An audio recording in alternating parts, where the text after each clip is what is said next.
নবী আলাইহিস সালামের জিন্দেগি সারা দুনিয়ার কাছে সবচেয়ে বড় যে হাদিয়া পেশ করেছে সেটা হলো আল-ইয়াওমা আকমালতু লাকুম দীনাকুম ওয়া আতমামতু আলাইকুম নি'মাতি ওয়া রাদিতু লাকুমুল ইসলাম দীনা। আমরা ইসলাম বলতে যা বুঝি সেটা হচ্ছে এই যে তাকমিল হয়েছে, ওই যে স্বয়ং সম্পূর্ণতা, এই স্বয়ং সম্পূর্ণ কাঠামোর নাম হচ্ছে ইসলাম।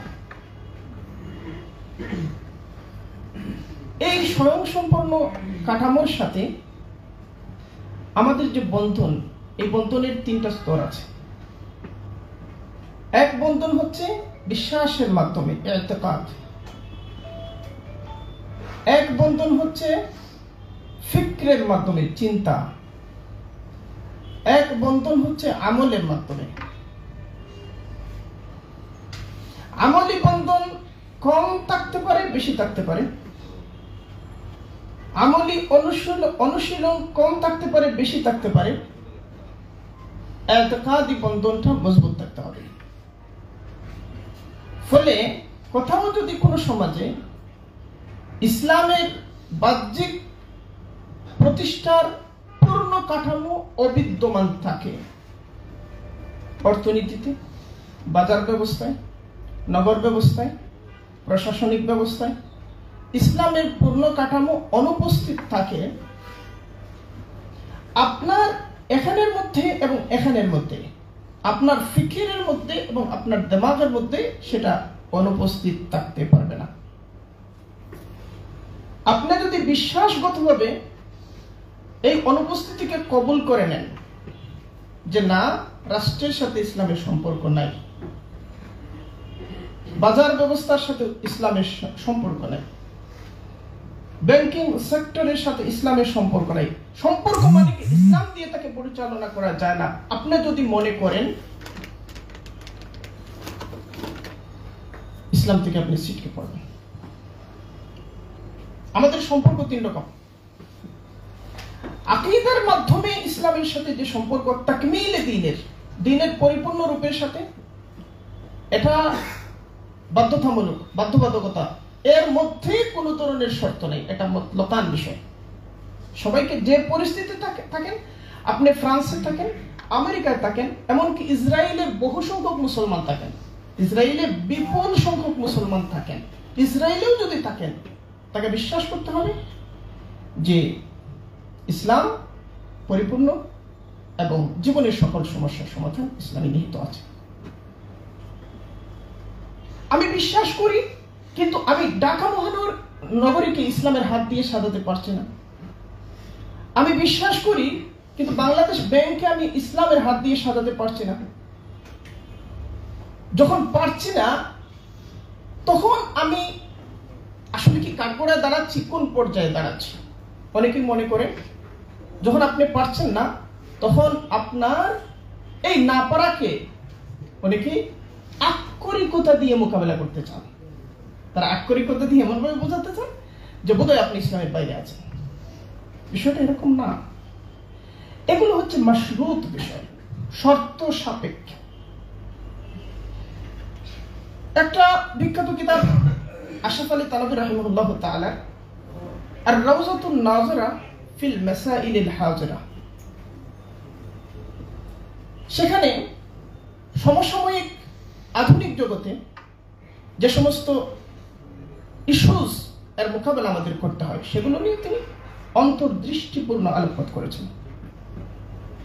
সেখানে তিনি বলছেন যে এই যে ইসলাম রাষ্ট্রীয় কাঠামোর মধ্যে প্রতিষ্ঠার যে ব্যাপারটা, কখনো সেটা ফরজে কিফায়া, আবার কখনো সেটা ফরজে আইন, বিশেষত হারামাইন শরীফাইনের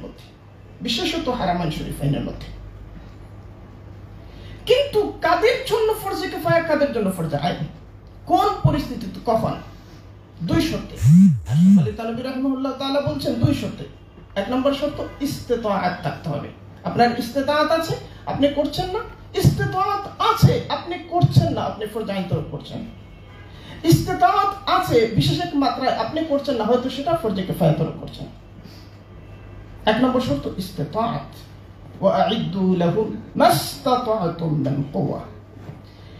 ইস্তেতাআত আসবে কিভাবে? ইস্তেতাআত নির্ভরশীল ইরদাদের উপর। ইস্তেতাআত কিসের উপর নির্ভরশীল? ইরদাদের উপর। আপনার ইরদাদ, আপনার প্রস্তুতি। ইস্তেতাআত হলো সক্ষমতা, আর ইরদাদ হলো প্রস্তুতি। ইরদাদের ফলশ্রুতিতে ইস্তেতাআত, ইস্তেতাআতের ফলশ্রুতিতে শর্ত পূরণ আপনি করবেন। শর্ত পূরণের ফলশ্রুতিতে ইস্তেখলাফ আসবে। ধারাবাহিকতা কোরআন দিয়েছে। শর্ত কি? ইস্তেখলাফকে এই কারণে কোরআন মাউউদ বলেছে, ওয়া'দাল্লাহু আল্লাযীনা আমানু মিনকুম ওয়া আমিলুস সালিহাতি লা ইস্তাখলিফান্নাহুম ফিল আরদি। আল্লাহ সুবহানাহু ওয়া তাআলা সাহাবাদেরকে সম্বোধন করে বলছেন, সাহাবাদেরকে, যে আল্লাহ তাআলা ওয়াদা করছেন আল্লাযীনা আমানু মিনকুম, তোমাদের মধ্য থেকে যারা ঈমান এনেছে তাদের সাথে ওয়াদা করছেন, তাদের ব্যাপারে ওয়াদা করছেন, এবং আমলে সালেহ করছেন। দুই শর্ত। একটা হলো ইতিকাদের সাথে সম্পর্কিত, আরেকটা হলো বাহ্যিক আমলের সাথে সম্পর্কিত। এই ঈমানের পূর্ণতা এবং আমলের পূর্ণতার সাপেক্ষে আল্লাহ তাআলা একটা জিনিস দেবেন। কি দেবেন? লা ইস্তাখলিফান্নাহুম ফিল আরদ, ইস্তিখলাফ ফিল আরদ দেবেন, অর্থাৎ জমিনে কর্তৃত্ব প্রদান করবেন। এটা হলো এই আয়াতের এক অংশ। দ্বিতীয় অংশ হলো আল্লাহ তাআলা বলছেন, কামাস্তাখলাফাল্লাযীনা মিন ক্বাবলিহিম, পূর্ববর্তী যারা যত নবীরা ইস্তিখলাফ লাভ করেছিলেন, প্রত্যেককে এভাবেই, এই প্রক্রিয়াতেই আল্লাহ তাআলা ইস্তিখলাফ দিয়েছেন। ফলে হযরত দাউদের ইস্তিখলাফ ওই প্রক্রিয়ায় হয়েছে, হযরত সুলাইমান আলাইহিস সালামের ইস্তিখলাফ ওই প্রক্রিয়ায় হয়েছে, হযরত মূসা আলাইহিস সালামের ইস্তিখলাফ ওই প্রক্রিয়ায় হয়েছে। যত আম্বিয়া আলাইহিমুস সালাম ইস্তিখলাফ লাভ করেছেন, প্রত্যেকেই এই প্রক্রিয়ায় ইস্তিখলাফ পেয়েছেন। দলিল কি? কামাস্তাখলাফাল্লাযীনা মিন ক্বাবলিহিম। এখান থেকে যে ইখতিলাফ আসে, অনেকে বলেন যে খিলাফা জিনিসটা মাউউদ না মামুর, মানে এটার জন্য আমরা আদিষ্ট কিনা, না এটা প্রতিশ্রুত। বড় একটা অংশ তারা বলেন এটা নিছক মাউউদ, অর্থাৎ আমরা যখন ঈমান এবং আমলে সালেহায় পূর্ণতা অর্জন করব, আল্লাহ তাআলা আমাদেরকে খেলাফত দান করবেন, এবং সেজন্য আমাদের প্রচেষ্টার জরুরত। এটাকে অনেকেই অবহেলা করেন, উপেক্ষা করেন, গুরুত্ব দিতে চান না। তারা মনে করেন যে আমরা জানি আছি, তা নিয়ে থাকবো, সবকিছু যখন করে ফেলবো আল্লাহ তাআলা এক সময় দিবেন, দিলেন, না দিলে না। কিন্তু খিলাফা হচ্ছে এমন একটা জিনিস যার সাথে অনেকগুলো ওয়াজিবাত নির্ভরশীল। খেলাফতের উপর অনেকগুলো ওয়াজিবাত নির্ভরশীল। হুদুদ কিসাস কিসের উপর নির্ভরশীল বলেন? খেলাফত ব্যবস্থার সাথে। সাংবিধানিকভাবে ইসলামী ইতিকাদ, ইসলামী আইনের প্রতিষ্ঠা খেলাফার উপর নির্ভরশীল। ইসলামী বিচার ব্যবস্থা খেলাফার উপর নির্ভরশীল। এগুলোর অনুপস্থিতি যে সমাজে বিদ্যমান, এরকম একটা সমাজে যখন আপনি বসবাস করছেন, তখন এই অনুপস্থিতির জন্য আপনি দায়ী নন। তাহলে আপনি কোন হালতের মধ্যে আছেন? হালতে মজবুরির মধ্যে আছেন। আপনি মজবুরে মাহাজ। এই মজবুরে মাহাজ থাকা অবস্থায় আপনি কি করবেন? ওই সিলসিলায় আগাবেন। প্রথমে এদাদের মাধ্যমে কি করবেন? ইস্তিতাআত অর্জন করবেন। ইস্তিতাআতের মাধ্যমে কি করবেন? শর্ত পূরণ করবেন। শর্ত পূরণের ফলশ্রুতিতে আল্লাহ সুবহানাহু ওয়া তাআলা আপনাকে ইস্তিখলাফ দেবেন। এবার বলেন আপনারা এদাদের কোন স্তরে আছেন?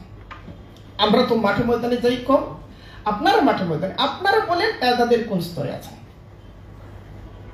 আপনারা বলেন ইস্তিতাআতের কোন স্তরে আছেন? এদাদ নাই, ইস্তিতাআত নাই, শর্ত পূরণ নাই।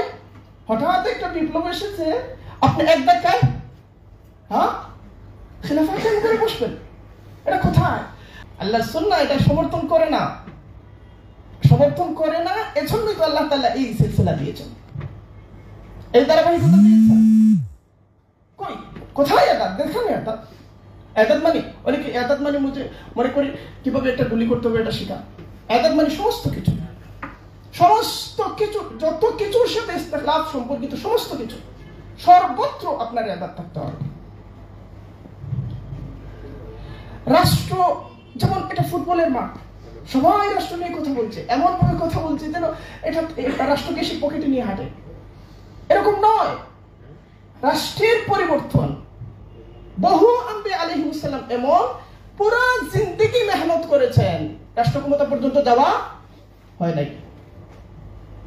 এবং এটা ইমানের কামালের জন্য, আমাদের সালেহের কামালের জন্য রাষ্ট্র ক্ষমতা পর্যন্ত যেতে হবে, এটা বাধ্যতামূলক নয়। এর প্রমাণ অসংখ্য আম্বিয়া আলাইহিস সালাম রাষ্ট্র ক্ষমতা পর্যন্ত যান নাই। এটা তো সঠিক ব্যাপার। কিন্তু ইরদাদ জারি রাখতে হবে, ইস্তিতাআত অর্জন জারি রাখতে হবে, সত্য পূরণের সাধনা জারি রাখতে হবে। এখন যে আমরা রাষ্ট্র নিয়ে কথা বলছি, আধুনিক পৃথিবীতে, এই পৃথিবীতে রাষ্ট্র অধ্যয়ন করা, রাষ্ট্রের ব্যাপারগুলোর সাথে ইলমি এবং তাহকিকি যে সম্পর্ক,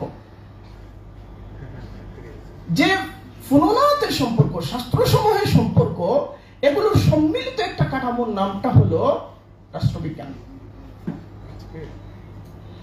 এই রাষ্ট্রবিজ্ঞান ইসলামিক তুরাসের সাপেক্ষে আজ রাষ্ট্র সম্পর্কে যে তথ্য আমাদের সামনে হাজির করে, রাষ্ট্রের যে পরিচয় হাজির করে, সেটা হলো রাষ্ট্র কয়েকটা জিনিসের সমন্বিত কাঠামোর নাম।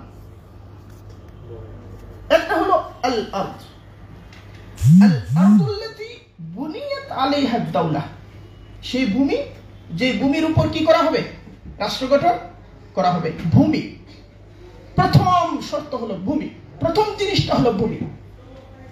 দুই, আন-নাসু আল্লাযী ইয়াঈশুনা, এমন সব মানুষ যারা ওই রাষ্ট্রের মধ্যে বসবাস করবে, ওই রাষ্ট্রের নাগরিক হিসেবে বসবাস করবে।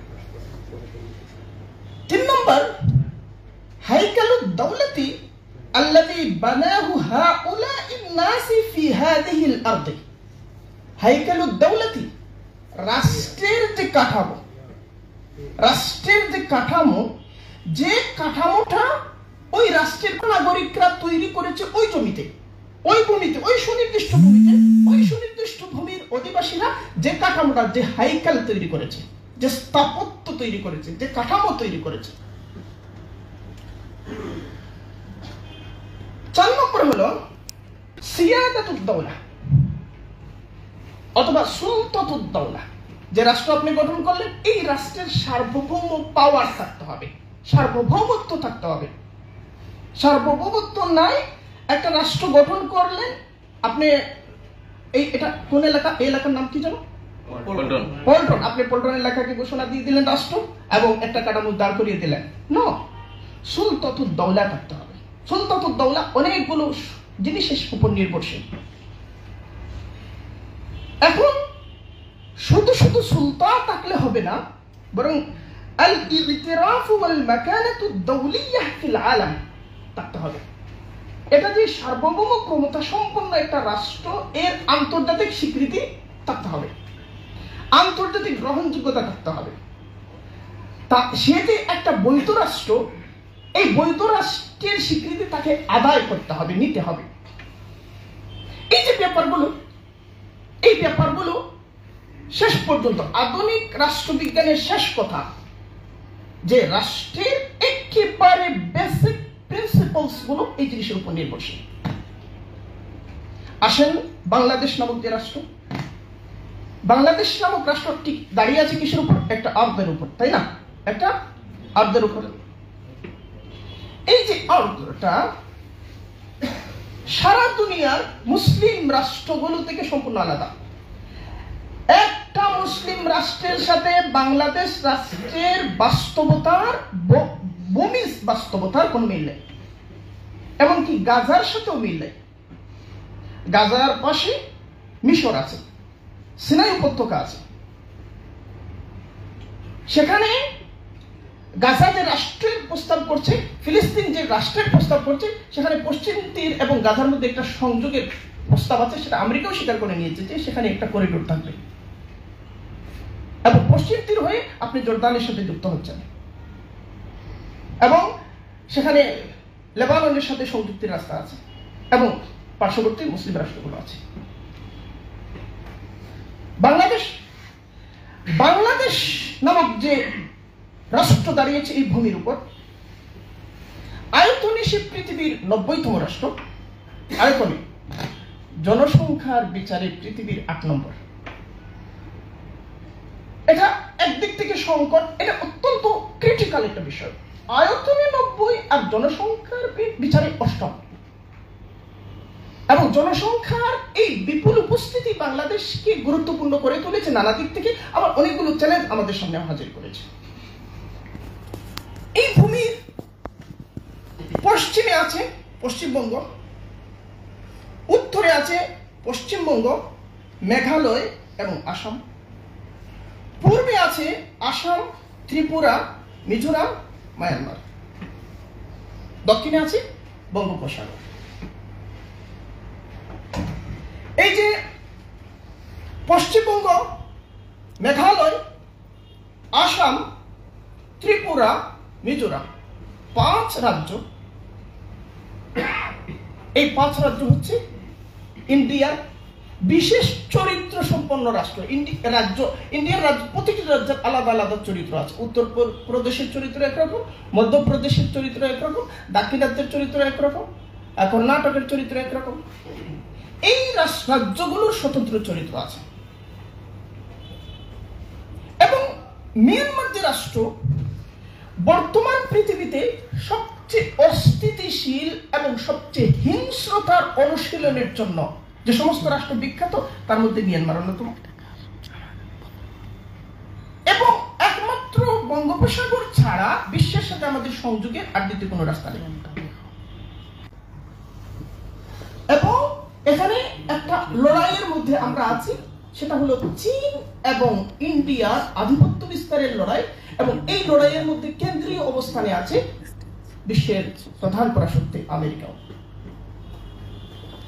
ফলে এই ভূমিতে আমার এদাদের ধরনটা কেমন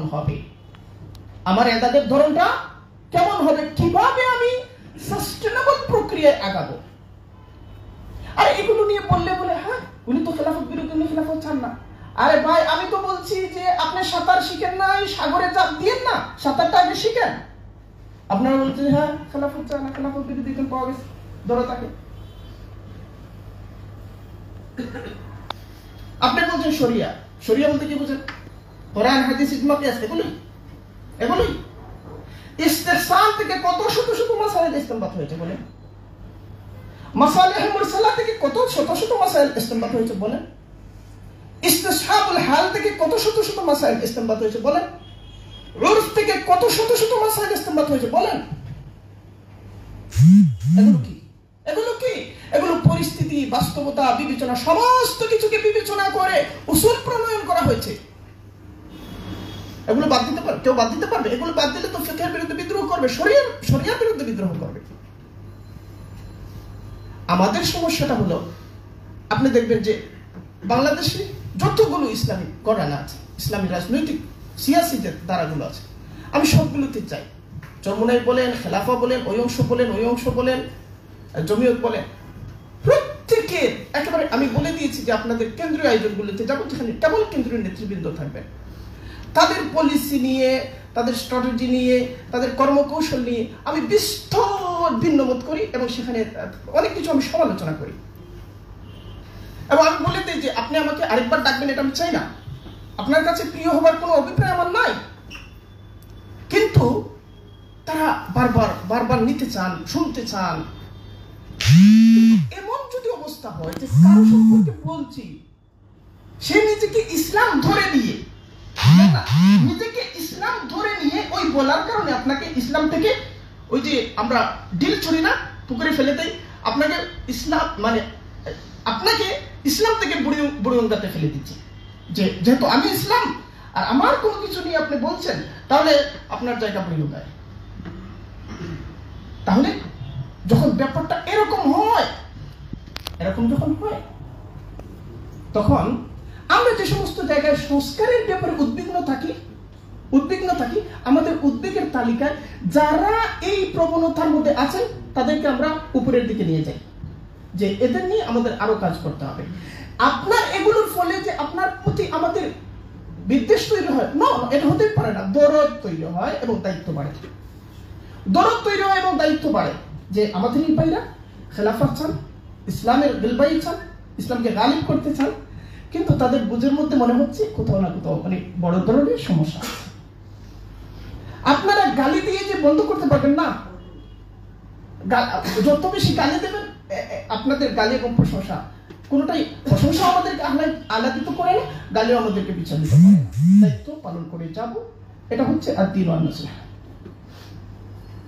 এবং আমরা চাই যে বিভেদের যে জায়গাগুলো এগুলো কমানো। কিভাবে কমানো যায়? কেউ যখন নিজেকে দিন ধরে নিয়ে, নিজেকে দিনের মেয়ার ধরে নিয়ে নিজের পছন্দ অপছন্দের যে কোন মতামতের সাথে মিথস্ক্রিয়া করেন, এঙ্গেজমেন্ট করেন, তখন এটা সমস্যা। মনে করতে হবে যে দিন অনুশীলনের জন্য অনেকগুলো দ্বারা আছে। আমরাও একটা মাকতাবাতুল ফিকর, না না আমরাও একটা মাকতাবাতুল ফিকর। আমাদের মধ্যেও সীমাবদ্ধতা থাকতে পারে, সমস্যা থাকতে পারে। হতে পারে যে আমাদের এই মাকতাবাতুল ফিকর থেকে একটু দূরে বা অনেক একটু দূরে। তো আপনি বৃহত্তর ক্ষেত্রে রাষ্ট্রীয় পর্যায়ে কিছু করতে চান, তাহলে যে দূরে থাকে তো কাছে আনার চেষ্টা করতে হবে। একই আদর্শ চান, তাকে তো কাছে আনার চেষ্টা করবেন। আপনি রাষ্ট্র চালাবেন কিভাবে? রাষ্ট্র পর্যন্ত যাবেন কিভাবে? রাষ্ট্র পর্যন্ত যেতে হলে গোটা নেশনকে আপনি নিতে হবে, সবাইকে নিতে হবে। মাসাইল ইখতিলাফ, যে ইখতিলাফটা সালাফের মধ্যে চলে আসছে, সেটা নিয়ে বললে আপনি ছুড়ে দিচ্ছেন, আপনি পারবেন কিভাবে?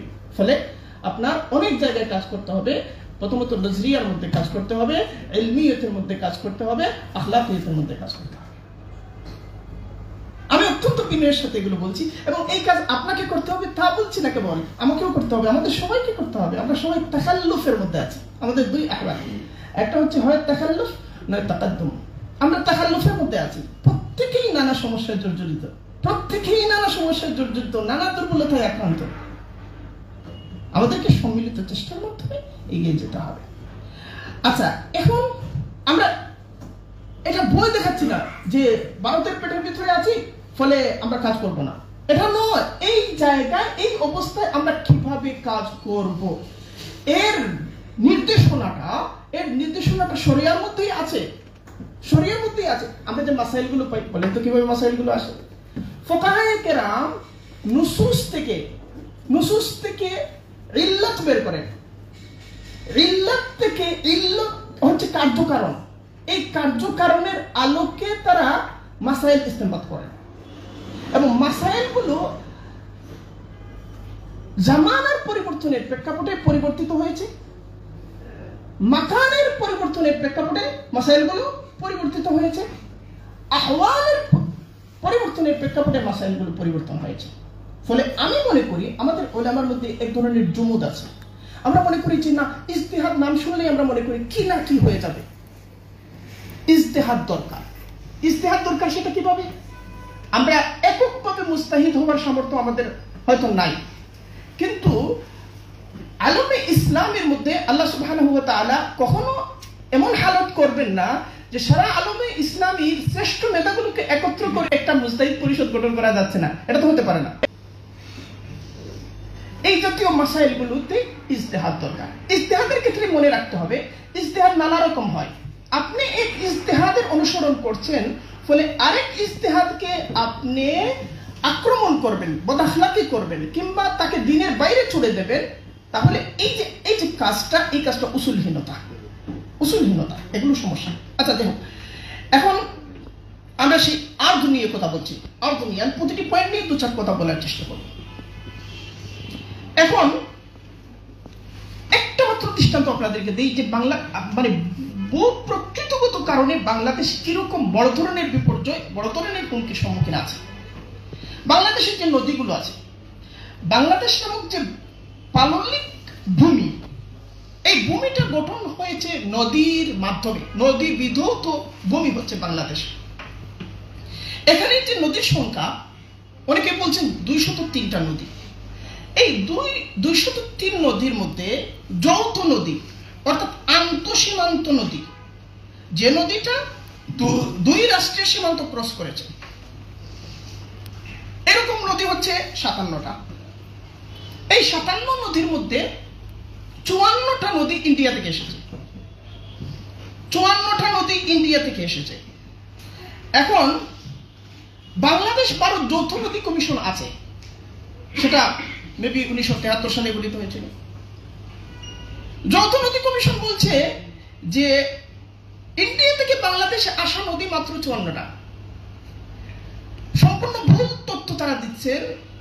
স্বাধীন অনুসন্ধানে দেখা গেছে ইন্ডিয়া থেকে বাংলাদেশে এসেছে, কিংবা কিছু কিছু নদী আছে বাংলাদেশ থেকেও ইন্ডিয়া গিয়েছে। অর্থাৎ যৌথ যে নদী, এই নদীর সংখ্যা হচ্ছে 103টা। 103টা যৌথ নদী আছে, আন্তঃসীমান্ত নদী আছে। এখন যে নদীগুলো থেকে পানি আসছে, ধরেন আমরা সিলেটে দেখলাম যে 1 বছরের ভিতরে 2 বার মানুষ ঘুম থেকে উঠে দেখেছে গড়বাড়ি পানির তলে। এটা একটা মেজর প্রবলেম। এই যে ফেনীতে যা হলো, নোয়াখালীতে যা হলো, আমি কয়েকদিন আগে লক্ষ্মীপুরে গেলাম, দেখলাম যে পানি নামছে না। কেন নামছে না?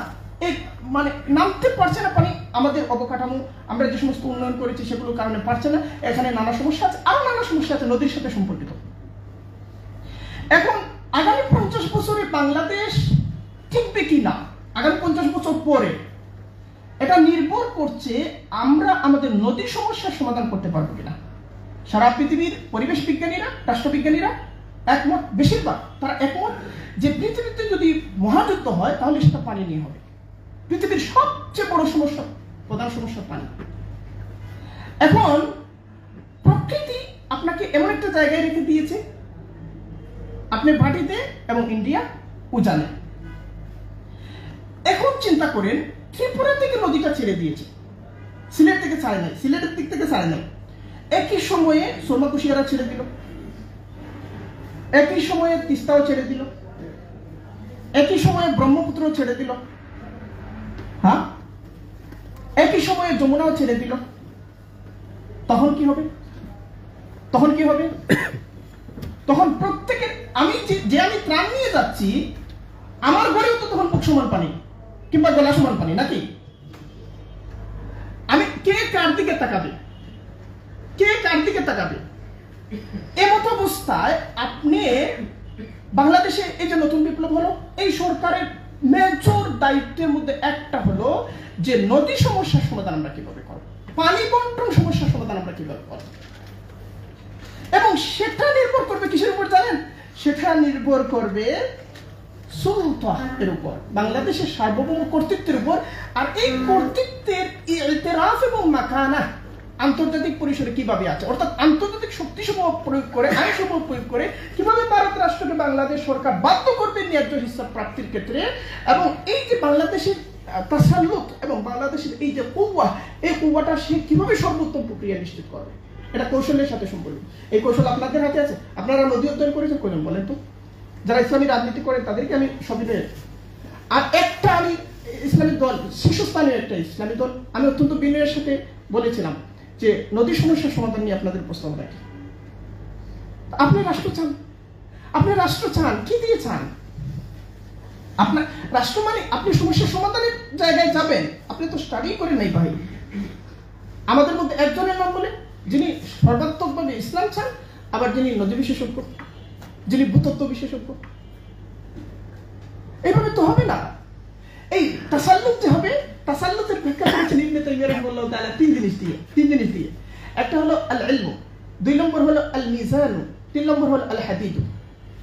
প্রথম হচ্ছে ইলম থাকতে হবে, দ্বিতীয়ত আপনাদের মধ্যে জাস্টিস থাকতে হবে, পারস্পরিকতার মধ্যে জাস্টিস থাকতে হবে, ছোট্ট সংগঠনের ভেতরেও জাস্টিস থাকতে হবে, ইলম থাকতে হবে। ইলমের মধ্যে যদি আপনি অন্যদের তুলনায় আগাইয়া না যান, ক্ষমতায় আপনি অন্যদের তুলনায় আগাইতে পারবেন না, এটা অসম্ভব। কই আপনি ইলম চর্চা করবেন? এটা তো মসজিদের ইমামতির ইলম আছে, মসজিদের ইমামতি আপনার জন্য বরাদ্দ। মাদ্রাসায় পড়ানোর ইলম আছে, ওটা আপনার জন্য বরাদ্দ। আপনি যে ইমামতি করতে চান ওই ইমামতির ইলমটা কই ভাই? এখন ইমাম ইবনে তাইমিয়া রাহিমাহুল্লাহ তাআলা 3 শর্ত বলছেন। এই 3 জিনিস তো থাকতেই হবে। আমাদের পারস্পরিকতার মধ্যে ইতিদালের একটু অভাব, আল্লাহ তাআলা মাফ করুন। এগুলো থেকে তো আমাদের বেরিয়ে আসতে হবে। বেরিয়ে আসার জন্য যে উসুল, এই উসুলগুলো প্রণয়ন করেছেন আমাদের সালাফে সালেহিন, উসুল প্রণয়ন করেছেন, সেদিকে আমাদেরকে মনোযোগী হতে হবে এবং সেগুলোকে বাস্তবে প্রতিষ্ঠা করতে হবে প্রথমে নিজের মধ্যে। আমি বলতে চাচ্ছি আমাদের সালাফ অক্ষের জন্য যে উসুলটা প্রণয়ন করেছেন, এটা বাংলাদেশ ইসলামী দলগুলো, জামাতগুলো নিজেদের মধ্যে প্রতিষ্ঠা করো, এটা খেলাফত হয়ে যাবে। খেলাফত প্রতিষ্ঠার কাজ শুরু করে দেন, প্রথম ধাপটা শুরু করেন যে অক্ষের জন্য যে সমস্ত উসুল আছে, উসুলগুলো নিজেদের মধ্যে প্রতিষ্ঠা করেন, সেটা ইতিদালের উপর নির্ভরশীল। প্রথম ধাপ শুরু করে। আচ্ছা, এবার আসেন জনগণ। আন্নাসুল্লাযী ইয়াঈশুনা, এমন সব মানুষ যারা ওই ভূমির স্থায়ী বাসিন্দা, যারা এখানে বসবাস করে। 2023 সালে সর্বশেষ যে আদমশুমারি হয়েছে, এই আদমশুমারির হিসাবে বাংলাদেশের জনগণ হচ্ছে 16,98,28,911 জন। এটা হচ্ছে 2023 সালে সর্বশেষ আদমশুমারির হিসাব। এর মধ্যে মুসলিমদের সংখ্যা হচ্ছে 15,45,00,000, অর্থাৎ 91.4% হচ্ছে মুসলমান। হিন্দুদের সংখ্যা হচ্ছে, পরিমাণটা হচ্ছে 7.95%। খ্রিস্টানদের সংখ্যাটা হচ্ছে 0.30%। আমরা কিছুদিন পরে কান্নাকাটি শুরু করি যে খ্রিস্টান রাজ্য হয়ে যাবে, ব্যাপারটা এরকম 0.30%। খ্রিস্টানদের সবচেয়ে বেশি পপুলেশন চিটাগাং, তাদের পপুলেশনটা চিটাগাং যেটা, সেটা 0 না, সেটা 1%। আর সবচেয়ে বেশি হচ্ছে বান্দরবান। বান্দরবানটা নিয়ে আমাদের উদ্বেগ আছে, বাস্তব কারণে সেখানে তাদের যে সংখ্যাটা সরকার দিচ্ছে, এবং বান্দরবান জেলা কর্তৃপক্ষের ওয়েবসাইটে যা পাচ্ছি, এখানে অনেক সুবিরোধিতা আছে, এবং সেখানে তাদের যে হারে গির্জা বেড়েছে, যে সমস্ত কিছু মিলিয়ে মনে হয় যে তারা মুসলিম পপুলেশনকে অনেকটা অতিক্রম করে ফেলে কিনা। বান্দরবানটা হচ্ছে সবচেয়ে আশঙ্কার জায়গা। এবং এগুলো মিজোরামের সাথে সম্পর্কিত। মিজোরাম খ্রিস্টান প্রধান একটা এরিয়া, আবার ত্রিপুরার সাথে সম্পর্কিত। ত্রিপুরার মধ্যে খ্রিস্টানদের সংখ্যাটা অনেক বাড়ছে, ফলে আশঙ্কাটা একেবারে অমূলক না, উড়িয়ে দেওয়ার মতো না, কিন্তু খুব বড় অর্থে যে সেটা হুমকি সেটা না। এখানকার সবচেয়ে প্রধান হুমকিটা হচ্ছে হিন্দুত্ববাদ। হিন্দুত্ববাদ মানে আমাদের হিন্দু প্রতিবেশী ভাই বোনেরা নন। হিন্দুত্ববাদ হচ্ছে আরেকটা মিশন, আরেকটা আগ্রাসন।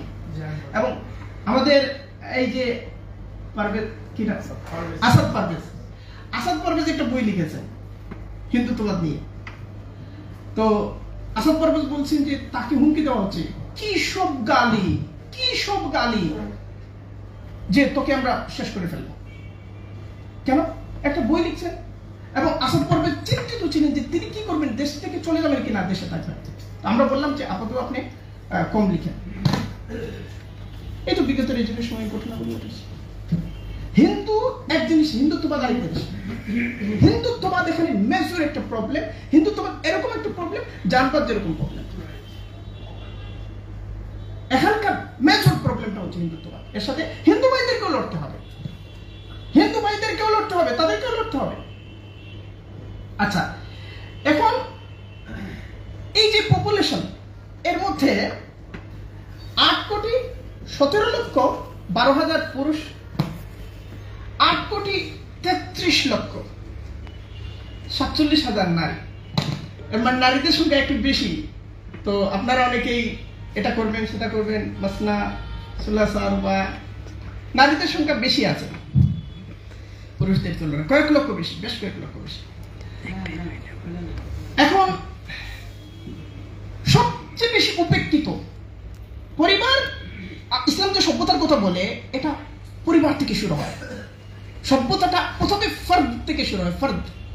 ফর্দ হচ্ছে একজন ব্যক্তি, ফর্দ ওয়াহেদ, একজন ব্যক্তি। তারপরে কি? তারপরে শুরু হয়েছে মুজতামা। প্রথমে হচ্ছে ফর্দ ওয়াহেদ। ফর্দ ওয়াহেদ নিজের সমস্যার সমাধান করতে পারে না। যেমন ফর্দ ওয়াহেদ, আপনি ভাত খাবেন, একা আপনি ভাত খাবেন, আপনাকে ধান চাষ করতে হবে, সেটাকে চাল বানাতে হবে, সেটাকে ভাতে রূপান্তরিত করতে হবে, তারপরে সেটা মুখে নিতে হবে। একটা ভাতের দানা মুখে নিতে হলে একজন ফর্দ ওয়াহেদের 1 বছর লাগবে। বুঝলেন এই বিষয়টা? ব্যক্তি হিসাবে। ফলে মানুষ কি করে? প্রত্যেক ক্ষেত্রেই জীবন চালানোর জন্য মুজতামা তৈরি করে। প্রথমে মানুষ যে মুজতামা তৈরি করে, সেটার নাম হলো পরিবার। প্রথমে মানুষ যে মুজতামা তৈরি করে, মুজতামা তৈরি হয় কিভাবে? তাআউনের ভিত্তিতে, পারস্পরিক সহযোগিতার ভিত্তিতে। সহযোগিতার জন্যই মুজতামা তৈরি করা হয়। ফর্দ ওয়াহিদ কি তৈরি করে? মুজতামা। ফর্দ ওয়াহিদ কি তৈরি করে? মুজতামা। কেন তৈরি করে? তাআউনের জন্য। তাআউনটা কিসের উপর নির্ভরশীল? উলফতের উপর নির্ভরশীল। উলফতের উপর নির্ভরশীল, পারস্পরিক মহাব্বতের উপর নির্ভরশীল। উলফতটা কিসের উপর নির্ভরশীল? রাহমতের উপর নির্ভরশীল। রাহমতটা কি? জগৎ ব্যবস্থার মূল সংবিধান। কিভাবে আমরা বুঝলাম? নবী আলাইহিস সালাম আমাদেরকে জানাচ্ছেন, ইন্না রাহমাতি সাবাকাত গাযবি ফাহুয়া মাকতুবুন ইনদা ফাওকিল আরশি ক্বাবলা আন ইয়াখলুকাল খালকা। আল্লাহ তাআলা সমস্ত কিছু সৃষ্টির আগে আরশের উপরে লিখে রেখেছেন সমস্ত জগৎ ব্যবস্থার মূলনীতি কি, সেটা হলো ইন্না রাহমাতি সাবাকাত গাযবি, রহমতের প্রাবল্য থাকবে। আচ্ছা, তা মানুষ প্রথম যে মুজতামা তৈরি করলো, ঐক্যবদ্ধ প্রতিষ্ঠান তৈরি করলো, পরিবার। পৃথিবীর সমস্ত রাষ্ট্রবিজ্ঞানী একমত পরিবার হচ্ছে একটা রাজনৈতিক প্রতিষ্ঠান। সমস্ত রাষ্ট্রবিজ্ঞানী একমত পরিবার হচ্ছে একটা রাজনৈতিক প্রতিষ্ঠান। এরপরে মানুষ কি করে? মুজতামাউল ওয়াসিত তৈরি করে। মুজতামাউল ওয়াসিত হলো কি? গ্রাম, শহর, এগুলো তারা তৈরি করে। এটা পরিবার সমূহের সমন্বিত রূপ, পরিবার সমূহের সমন্বিত রূপ, গ্রাম, শহর, সমাজ। তারপরে মানুষ মুজতামাউল কবির তৈরি করে। মুজতামাউল কবির দুই প্রকার, একটা হলো রাষ্ট্র, সেটা হলো নাকিস মুজতামাউল কবির, আর আরেকটা হলো বিশ্ব রাষ্ট্র, সেটা হলো কামিল মুজতামাউল কবির। এক ভাই বলেছেন যে বাংলাদেশকে রাষ্ট্র হিসেবে ইসলামী রাষ্ট্রদর্শন স্বীকার করে কিনা। আমরা এমন সব কথাবার্তা বলি, কেন বলি? কারণ আমাদের সিলেবাসের মধ্যে রাষ্ট্রবিজ্ঞান নাই। আমরা মানে পুরো ধারণাগুলোর উপর নির্ভর করে কথা বলি। এটারও জায়গা আছে। আবার এইটা কামিল না। ইসলাম চায় মুজতামাউল কবির আল কামিল হবে কখন? যখন বৈশ্বিক রাষ্ট্র প্রতিষ্ঠা হবে। আচ্ছা, তাহলে এখন সালাফে সালেহিন কি বলছেন? এই যে আপনি রাষ্ট্র পর্যন্ত আসতে চান, প্রথম রাজনৈতিক প্রতিষ্ঠান কোনটা? পরিবার। হ্যাঁ, আপনার ইবাদতটা শুরু হবে ফরদ থেকে, এবং তার দ্বিতীয় ধাপ হলো পরিবার গঠন, তার তৃতীয় ধাপ হলো সমাজের মধ্যে দ্বীনকে গালিব করা, তার চতুর্থ ধাপ হলো সংস্কৃতির মধ্যে দ্বীনকে গালিব করা, তার পরবর্তী ধাপ হলো ওসি প্রতিষ্ঠান সমূহের দ্বীনকে গালিব করা, তার পরবর্তী ধাপ হলো মুজতামাউল কবির নাকিস রাষ্ট্রের মধ্যে দ্বীনকে গালিব করা। কোথা থেকে শুরু করেছেন এবার বলেন? কোথা থেকে শুরু করেছেন এবার বলেন? কয়টা খানদানকে তৈরি করেছেন বলেন? কয়টা গ্রামকে তৈরি করেছেন বলেন?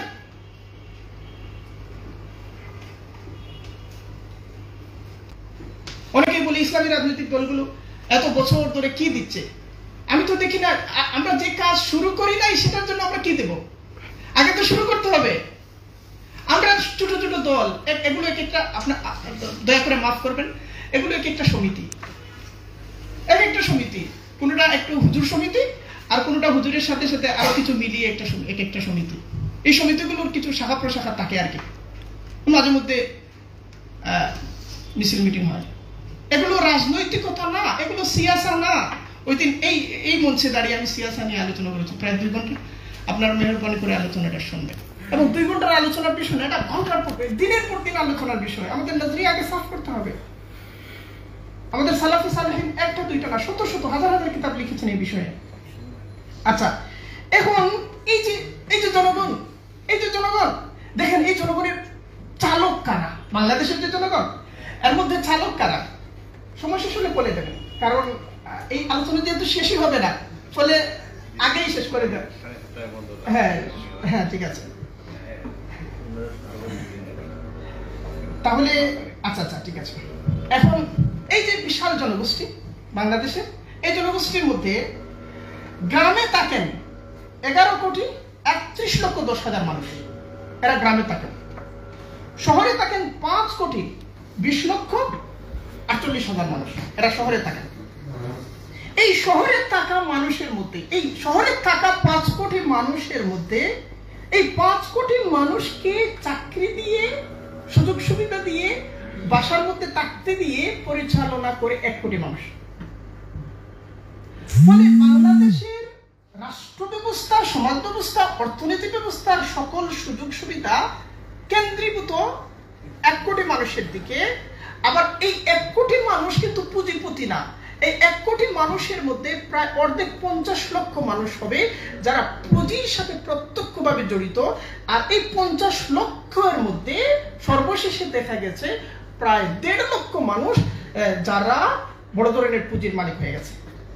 এখন যে উন্নতি হয়েছে, বাংলাদেশ উন্নতি হয়েছে না, ডেভেলপ হয়েছে তো হয়েছে, নানা সূচকে পাওয়া যাচ্ছে। এই উন্নতিটা সবার উন্নতি হয় না। এই যে 1.5 লক্ষ মানুষ, এই যে 1.5 লক্ষ মানুষ, 100 কোটি, 200 কোটি, 1000 কোটি, 10,000 কোটি, লক্ষ কোটি, তাই না? এগুলো বেরিয়ে আসছে। আপনি যত নিচের লেয়ারে যাবেন শেষ পর্যন্ত এই যে 1.5 লক্ষ এর বাইরে যাবে না। এখন এই যে ক্ষমতা চক্র, এই যে সামাজিক শ্রেণীবিন্যাস, এই সামাজিক শ্রেণী ড্রাইভিং এর মধ্যে বসে আছে যারা, সমাজ, রাষ্ট্র, সংস্কৃতি, অর্থনীতি সমস্ত কিছু ড্রাইভিং এর মধ্যে যারা বসে আছে, এই ড্রাইভিং সিট তারা পেল কিভাবে? 50 বছরের ধারাবাহিকতার ফলে এই সিটটা তারা পাইছে না। 47 থেকে নিয়ে আজ পর্যন্ত ধারাবাহিকতার ফলে এই সিটে তারা বসেছে। এই যে ড্রাইভিং সিটে বসে থাকা শ্রেণী, এই শ্রেণীর মধ্যে দিন আছে শতকরা 5 ভাগ হবে কিনা আল্লাহ তাআলা জানে। এই দিনটাও তার কাছে কামিল না, বরং দিন একটা সংস্কৃতি।